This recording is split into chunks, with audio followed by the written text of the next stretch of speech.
Hi guys, welcome back to my YouTube channel. මම හිතනවා මගේ ආදරණීය යාළුවෝ හැමෝම සතුටින් පරිස්සමින් ඉන්නවා ඇති කියලා.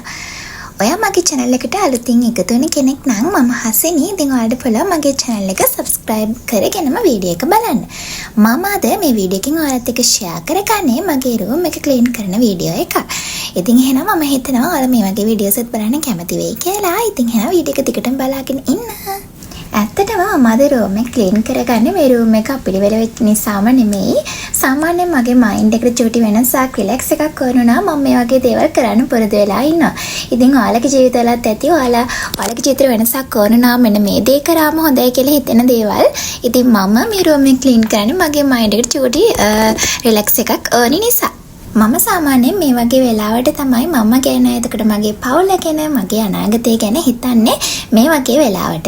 ඉතින් අපේ ජීවිතවල අපි ගැන හිතන්න මොනවම හරි පොඩිම හරි වෙලාවක් තියෙනවනේ. ඉතින් සාමාන්‍යයෙන් මම මේ වගේ වැඩක් කරනකොට එක්කෝ යනකොට ඒ වගේ ටයිම් වලදී තමයි මම ගැන හිතන්න පුරුදු වෙලා තියෙන්නේ. ඉතින් ඒ වගේම තමයි මගේ ජීවිතේට මොකක් හරි මයින්ඩ් එක රිලැක්ස් කරගන්න ඕනි වුණොත් මම මේ වගේ දේවල් තමයි කරන්න ආසම. එතකොට මට තේරෙනවා මගේ මනස පුදුම තරම් රිලැක්ස් වෙනවා කියලා. ඉතින් මම දන්නවා එක්කෙනා තමන්ගේ මයින්ඩ් එක රිලැක්ස් කරගන්න එක දේවල් කරන්න කියලා. සමහරෙක් කැම කන්න පුළුවන් ගොඩාක් නැත්නම් තවත් සමහරෙක් එළියට යන්න පුළුවන්. ඒ වගේ එක දේවල් එක්කෙනාට අනුව එක්කෙනා කරනවා මනස රිලැක්ස් කරගන්න. ඉතින් ඔයාලට ඔයාලගේ මනස රිලැක්ස් කරගන්න ඕන නම් මෙන්න මේ වගේ ක්ලීන් කරලා බලන්නකෝ. මම රූම් එක ක්ලීන් කරගන්න කලින් මුලින්ම කරේ මකුළු දාල ටික කඩාගෙන ඊට පස්සේ දූරි තිබිච්ච දැන් ඔක්කොම ටික හොඳට පිහදගත්තා. සාමාන්‍යයෙන් ඉතින් අපි මේක ඩේලි කරන්නේ නැහැ නේ. සතියකට පාරක් හරි සති දෙකකට පාරක් හරි මේ වගේ දේවල් කරන එක හොඳයි නේ. ඉතින් ඒ නිසා මම දැන් මේ දේවල් ටික කරගන්න ගමන් තමයි ඉන්නේ. ගැහැල් ළමෙක් විදියට අපිට තියෙන වටපිටාව ලොකු උනත් පොඩි උනත් ඒ වටපිටාව හරිම ලස්සනට පිළිවෙලට පිරිසිදුව තියාගන්න එක තමයි ගැහැල් ළමයෙක්ගේ වගකීම. ඉන්න වටපිටාව ලස්සනට පිරිසිදුවට පිළිවෙලට තියාගන්න එක වගකීමක් වගේම තමයි අපිව ලස්සනට තියාගන්න එකත් අපේ වගකීමක්. ඉතින් අපි ජීවිතේ එන්න තරුණ වෙන්නේ නැහැ. අපි එන්න වයසට යන එකනේ වෙන්නේ. එතකොට ඉතින් අපිව ලස්සනට මේන්ටේන් කරගන්න මේ වගේ ස්කින් කෙයා කියන්නේ ඉතින් අපට අත්‍යවශ්‍යම දෙයක්. ඉතින් මේ තමයි මගේ ඩ්‍රෙසින් ටේබල් එක උඩ දැන් ඉතින් මගේ ඩ්‍රෙසින් ටේබල් උඩ තියාගන්න බැරි තරම් ප්‍රොඩක්ට්ස් තියෙනවා. මට පුදුම තරම් සතුටුයි. මොකද මම හරිම ආසයි එහෙම වෙනවට. මම දන්න මම විතරක් නෙමෙයි හැම ගෑල් ළමෙක්ම හරිම ආසයි තමන්ගේ ඩ්‍රෙසින් ටේබල් එකට ඒ විදිහට තියනවට. ඩ්‍රෙසින් ටේබල් එක උඩ ප්‍රොඩක්ට්ස් ගොඩක් තියාගන්න කැමති වුණාට කොහේ හරි යන්න ගත්තට පස්සේ කොච්චර ලස්සනට ඔය දේවල් තියාගත්තත් හැමදේම අවුල් වෙනවා. ඉතින් මම දන්නේ දැන් සමහර වෙලාවට මට වදේකුත් වෙලා තියෙනවා. දැන් මම ඔප්ෂන් එකක් හිතනවා ඒක මට වෙන විදිහකට ඕගනයිස් කරගන්න. මොකද නැත්තම් මම කොහේ හරි යන්න පටන් ගත්ත වෙලේ නම් ඔය එකකට එකක් මම ලස්සනට මේ තියලා තියෙන දේවල් එකින් එක ඔක්කොම ටික අවුල් වෙලා ඒක මාර විනාශයක් කළා තමයි මම කොහේ හරි යන්නේ. ඔයාලත් එහෙමද කොහේ හරි යන්න හදදී ඩ්‍රෙසින් ටේබල් එකට වනසලා විනාශ කළාද යන්නේ? මම නම් සාමාන්‍යයෙන් එහෙමයි හිතලා කරන්නේ. කොච්චර පිළිවෙලට කරන්න හිතුවත් මට මේ එක මම අර arrange කරලා තියෙන දේවල් එකින් එක වැටෙනවා. ඉතින් ලස්සනට arrange කරලා තිබුණාට මම ඒව පාවිච්චි කරද්දී එකින් එක මේ අවුල් වෙලා යනවා. ඉතින් කරන්න දෙයක් නැහැ. ඒකට ගමන යනකොට ඩ්‍රෙසින් ටේබල් එකට හොඳට විනාශ කළා තමයි යන්නේ. මම මේ වීඩියෝ එක කරන දවසේ මගේ ට්‍රයිකෝඩ් එක කැඩුනා. ඉතින් මම මේ වීඩියෝ එක කරගත්තේ පුදුම තරම් ගේමක් තියලා. ඉතින් මේ වීඩියෝ එක ලස්සනයි නම් කමෙන්ට් එකක් දාන්න. ඒ වගේම තමයි මගේ channel එකට අලුතින් එකතු වෙලා ඉන්න කෙනෙක් නම් මගේ channel එක subscribe කරගෙන බලන්න කියලා ගොඩාක් ආදරෙන් මතක් කරනවා.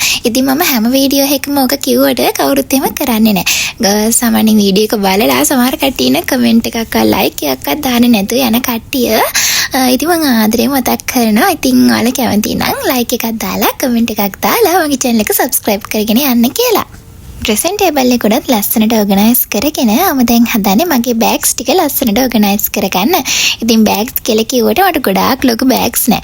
මොකද සාමාන්‍යයෙන් මම ආස නෑ ගොඩාක් බෑග් එකතු කරගන්න. මොකද මේ මම කියලා කියන්නේ සාමාන්‍යයෙන් මගේ බෑග් එක හරි සෙරෙප්පු දෙක හරි කැඩුනොත් විතරයි මම තව බෑග් එකක් හරි සෙරෙප්පු දෙකක් හරි ගන්නෙ. මොකද නැත්තම් මම කැමති නෑ එකක් තියාගෙන තව දේවල් වලට සල්ලි ඒ කියන්නේ නාස්ති කරගන්න සල්ලි තාස්ති කරගන්න කැමති නෑ. ඉතින් මං කියන්නේ ඒ වගේ කෙනෙක්. මං ඇත්තටම ආස නැහැ මට බෑග් එකක් තියෙදි තව බෑග්ස් ගොඩක් එකතු කරගෙන ඉන්නේ. ඔයාලත් වගේ කෙනෙක් ඉන්නවා නම් අනිවාර්යයෙන්ම කමෙන්ට් එකක් දාන්න. හැබැයි මම සාමාන්‍යයෙන් සෙරේපු බෑග්ස් වලට වියදම් කරේ නැතරට මම ඔය ස්කින් කෙයාර් ඒ දේවල් වලට ලිප්ස්ටික් වලට ඒ වගේ ඔය දේවල් වලට නම් පුදුම තරම් වියදම් කරනවා. ඉතින් අර කෙක්කෙනා කැමති දේවල් තියනවා. ඉතින් මම කැමති නෑ බෑග් සෙරේපු දේවල් ඒ වගේ දේවල් වලට. ඉතින් මම කැමති ස්කින් කෙයාර් බියුටි පැත්තට තමයි මම කැමති. දැන් ඉතින් හදන්නේ මම මගේ ටේබල් එක උඩ හොඳට ක්ලීන් කරගන්න. ටේබල් එක උඩ ගොඩාක් ලොකුවට අවුල්ලා තිබුණේ නැහැ. ෂේප් එකේ තිබුණා. අර පොත්වල ගොඩක් ඩස්ට් එක තිබුණා. ඉතින් මට මේ පොත් ඇත්තටම දාගන්න තැනක් නැහැ. ඒ නිසා තමයි මම උදන් තියාගෙන ඉන්නේ. ඊට පස්සේ ඉතින් අර වගේ හොඳ යාළුවා දෙන ෆොටෝ එකකුයි මගේ කැම්පස් එකේ තව යාළුවෙක් අපේ කන්වර්සේෂන් එක දවසේ අපිට gift එකක් දුන්නා. ඉතින් ඒ ෆොටෝස් දෙක තමයි මම ටේබල් එක උඩ තියන් ඉන්නේ. ඉතින් ඒක තමයි ජීවිතේ ලස්සන මතක. ටේබල් එක උඩ ගොඩාක් ලොකු ඩස්ට් කරගන්න දෙයක් තිබුණා. ඩස්ට් එක චුට්ටක් තිබුණා. ඒ ටික ක්ලීන් කරගත්තා. ඉතින් මම දන්නවා මගේ වීඩියෝස් බලනවා කියලා ඉස්කෝලේන පොඩි නංගිලා මල්ලිලා. ඉතින් ඔය පාඩම් කරන කෙනෙක් නිසා ඒ නිසා කවදාවත් ඔයගේ ස්ටඩි ටේබල් එක උඩ පොත් තියාගන්න එපා. මොකද අර මං අහලා තිනවා මම පාඩම් කරන කාලේ මගේ ටේබල් එක උඩ මගේ කිසිම පොතක් තිබුණේ නැහැ. ඒක මම වෙනම තමයි තියලා තිබුණේ. මං අහලා තියෙන එතකොට මයින්ඩ් එකට ඒක පුදුම තරම් ලොකු ස්ට්‍රෙස් එකක් මට මෙච්චරක් දේවල් පාඩම් කරන්න තියෙයි කියන වගේ මයින්ඩ් එකක් කොලට යන නිසා පාඩම් කරන මේසේ උඩ කිසිම පොතක් තියාගන්න එපා කියලා. ඉතින් ඔයාලත් ඒ ටිප් එක ෆලෝ කරලා බලන්නකෝ. හරි ඊට පස්සේ මම දැන් හදන්නේ මගේ බෙඩ් ෂීට් ටික මාරු කරගන්න. ඉතින් මට හොදකන රෙදි ටිකකුත් තිබ්බා. ඒ වයතට මගේ ටවල්ස් ඒ ඔක්කොම ටික මම අද හොදකන තමයි හදන්නේ. ඉතින් මම මේ දේවල් ටික අයින් කළා. දැන් මේ ටික හොදන්න දාන්න ඕන. ඔයා ගැහැන් ළමෙක් විදියට හැම වෙලේම උත්සාහ කරන්න ලස්සනට පිළිවෙලට පිරිසිදුවට ඉන්න. මොකද අපිව රිප්‍රසන්ට් කරන විදියෙන් තව කෙනෙක්ට ජජ් කරන්න පුළුවන් අපේ මයින්ඩ් එකේ සිටුේෂන් එක කොහොමද කියලා. ඉතින් හැම වෙලේම උත්සාහ කරන්න තවම ලස්සනට රිප්‍රසන්ට් කරන්න. ඉතින් ගැහැන් ළමෙක් විදියට එක ගොඩාක් වටිනවා. කීමටත් අහලා තියෙනවා මෙසි රූම් මෙසි මයින්ඩ් කියලා. ඉතින් ඒ නිසා රූම් එක විතරක් නෙමෙයි. ඔයා ඉන්න ඕනම වටපිටාවක් බෝඩින් එකක හිටියත් හොස්ටල් එකක හිටියත් ඒ ඉන්න වටපිටාව හරිම ලස්සනට පිළිවෙලට පිරිසිදුව තියාගන්න උත්සාහ කරන්න. මේ වෙනකොට මම මගේ රූම් එකම හොඳට ක්ලීන් කරගත්තා. ඉතින් මම මගේ මයින්ඩ් එකත් හොඳටම රිලැක්ස්. මගේ රූම් එකත් හොඳටම ක්ලීන්.